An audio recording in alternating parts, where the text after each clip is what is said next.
Hello guys, welcome back to my channel Santosh kitchen. మన కిచెన్లో ఈరోజు సండే స్పెషల్గా మటన్ పాయ మటన్ పాయతో షోర్వా చేశాను. తెలంగాణ స్టైల్లో ఎలా చేశానో దాని ప్రాసెస్ ఏంటో మనం వంట చేస్తూ మాట్లాడేసుకుందాం.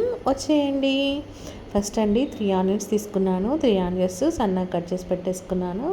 అలాగే మిర్చి కూడా పచ్చిమిర్చి కట్ చేసి పెట్టేసుకున్నాను.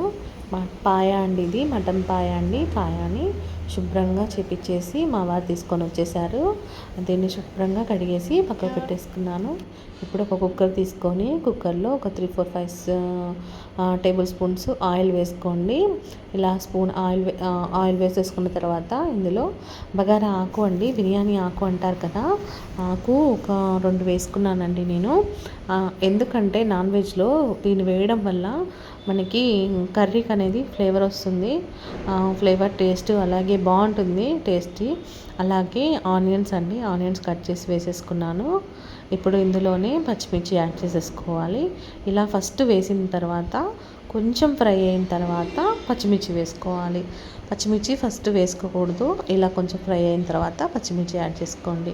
ఇప్పుడు ఇందులోనే 2 స్పూన్స్ అల్లం పేస్ట్ వేసుకోండి. 2 స్పూన్స్ అల్లం పేస్ట్, అలాగే పసుపు ఒక 1/2 స్పూన్ వేసుకోండి పసుపు. దీంట్లో అల్లం ఎక్కువే పడుతుందండి, నాన్ వెజ్ కదా, అందుకోసం అనేసి ఒక 2 స్పూన్స్ అల్లం పేస్ట్ ఎక్కువనే పడుతుంది. అల్లం కూడా చూసి వేసుకోండి. ఇలా మనకి ఎందుకంటే స్పైసీ కోసం అనేసి అల్లం నాన్ వెజ్లో అల్లం ఇలా అయినా ఎక్కువ పడుతుందండి, చూసి వేసుకోండి. నేను ముందే ప్రిపేర్ చేసేసుకుంటానండి. అల్లం కానీ, ధనియాల పొడి కానీ, గరం మసాలా కానీ ముందే రెడీ చేసి పెట్టేసుకుంటాను ఎప్పటికప్పుడు ఫ్రెష్గా. చాలా బాగుంటుంది. ఇప్పుడు ఇలా మనము బాయాన్ని కడిగి శుభ్రం చేసేసుకొని ఇందులో యాడ్ చేసేసుకుందాము. ఇలా యాడ్ చేసేసుకొని ఈ అన్నింటినీ మనము ఈ ఆయిల్లో మగ్గనివ్వాలండి. ఇలా మనము ఒక 20 మినిట్స్ ఆయిల్లోనే మగ్గనివ్వాలండి కర్రీని. దీనివల్ల మనకి కర్రీకి ఆయిల్, ఉప్పు, కారము, మనం వేసిన అల్లము, అలాగే అన్ని మసాలాలు అనేటివి ఈ పాయాకి పట్టేస్తుంది. చాలా టేస్టీగా ఉంటుంది కర్రీకి. అందుకోసం అనేసి నేను ఆయిల్లోనే ఒక 20 మినిట్స్ వదిలేస్తాను. ఇలా వేస్తూ మనము ఇప్పుడు ఒక 2 టేబుల్ స్పూన్స్ సాల్ట్ వేసుకున్నాను. మీరు కూడా ఇలాగే చేసుకోండి. ప్రాసెస్ చూడండి, సేమ్ ఇదే ప్రాసెస్. ఒకవేళ కుక్కర్ లేని వాళ్ళు ఉంటే గిన్నెలో అయినా సేమ్ ప్రాసెస్ సేమ్ ఇలానే చేసుకోండి. కాకపోతే మనకి ఇది ఒక 1/2 అవర్ పడితే అదొక 1 అవర్ పడుతుంది అంతే. ఉడకడానికి కొంచెం టైం పడుతుంది అంతే. మటన్ పాయ కాబట్టి ఉడకడానికి టైం పడుతుంది, అందుకే నేను కుక్కర్లో వేసాను.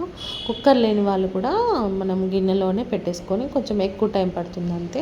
నేను కారం ఎక్కువనే వేస్తున్నానండి. ఒక 3 స్పూన్స్ వేసుకున్నాను. కారము ఎక్కువనే పడుతుందండి, ఎందుకంటే నాన్ వెజ్ కదా, అందులో మనము షోర్వా కాబట్టి కొంచెం ఎక్కువనే పడుతుంది. అసలు ఎంత బాగుంటుంది తెలుసా ఇది టేస్టీగా ఉంటుంది.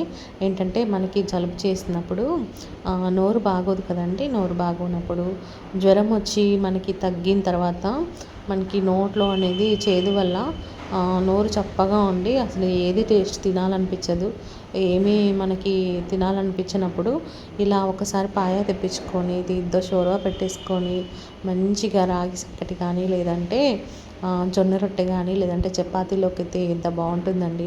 ఇలా ఒకసారి ట్రై చేసి మీరు తిన్నారంటే అస్సలు జలుబు ఎగిరిపోతుంది. మనకి నోటికి టేస్ట్ అనేది వచ్చేస్తుంది, తగ్గిపోతుందండి, చాలా బాగుంటుంది. ఇలా వాటర్ వేసేసుకున్నాను. నేనైతే ఒక 3-4 గ్లాసెస్ వాటర్ యాడ్ చేసుకున్నాను. 3-4 గ్లాసెస్ వాటర్ యాడ్ చేసుకొని ఇలా కలుపుకొని మనము విజిల్ పెట్టేసుకుందాము. విజిల్ నేను ఒక 9-10 విజిల్స్కి నేను పెట్టేశాను. ఎందుకంటే పాయ కాబట్టి అంత తొందరగా ఉడకదు, టైం పడుతుంది కాబట్టి ఒక 10 విజిల్స్కి నేను పెట్టేశాను. మీరు కూడా ఇలానే, ఒకవేళ గిన్నెలో అయితే ఇంకొంచెం టైం పడుతుంది అంతే. ఇలా పెట్టేసి వదిలేసేసాను నేను. ఈరోజు మీ ఇంట్లో ఏంటండి స్పెషల్, ఏం చేశారు మీరు? కామెంట్ బాక్స్లో కామెంట్ చేయండి నాకు. అలాగే మొదటిసారి కనుక నా ఛానల్ ఎవరైనా కొత్తగా చూస్తుంటే కనుక ప్లీజ్ సబ్స్క్రైబ్ చేసుకోండి, లైక్ చేయండి, షేర్ చేయండి, కామెంట్ చేయండి. ఒక పక్క నేను రైస్ పెట్టేశాను, రైస్ కూడా అయిపోయింది. వైట్ రైసే ఉంటానండి, కొంచెం బగారా రైస్ చేశాను. మీకు ఆల్రెడీ నా ఛానల్లో బగారా ఎలా చేసుకోవాలి అనేది కూడా ఉందండి వీడియో. ఒకసారి కావాలంటే చూడండి. దాన్ని కూడా పెట్టాను, చాలా బాగా వచ్చింది. కర్రీ చూసారా ఎలా అయిపోయిందో. మనకి ఈ షోర్వా అనేది ఇలానే ఉండాలండి, గట్టిగా చిక్కగా ఉండకూడదు. ఈ షోర్వా అంటే ఇలానే ఉండాలి. ఇలా చేసేసుకొని ఇప్పుడు ఇందులో మనము ధనియాలండి, ఒట్టి ధనియాలు వేయించి పొడి చేసి పెట్టుకున్నాను. ఆ ధనియాల పొడి ఇందులో యాడ్ చేసుకోవాలి.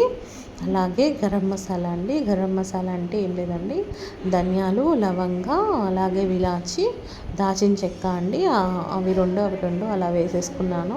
ఈ కూర అంటే ఈ కర్రీ వరకు అయితే నేను ధనియాలు, అలాగే ఒక 2 లవంగాలు, 2 విలాచీలు, 2 మన దాచిన చెక్క వేసేసుకొని పొడి చేసి పెట్టుకున్నాను. ఆ గరం మసాలా పొడి ఇప్పుడు ఇందులో యాడ్ చేసుకోవాలి. ఇందులో ఇలా మనము యాడ్ చేసేసుకొని ఫైనల్గా కొత్తిమీర యాడ్ చేసుకోవాలి. కొత్తిమీర యాడ్ చేసుకొని మనం దింపేసుకోవడమే, అంతే అండి. మీరు రాగి సంకట్లో తిన్నా, వైట్ రైస్లో తిన్నా, బగారాలో తిన్నా, చపాతీలో తిన్నా, జొన్న రొట్టెలో తిన్నా, ఎలా తిన్నా అద్భుత సూపర్గా ఉంటుంది, చాలా బాగుంటుంది. మనకి తినాలన్నా ఇంకా తినాలనిపిస్తుంది, అంత బాగుంటుందండి. మీరు మీ ఇంట్లో తప్పకుండా ట్రై చేసి ఎలా వచ్చిందో నాకు కామెంట్ చేసేయండి.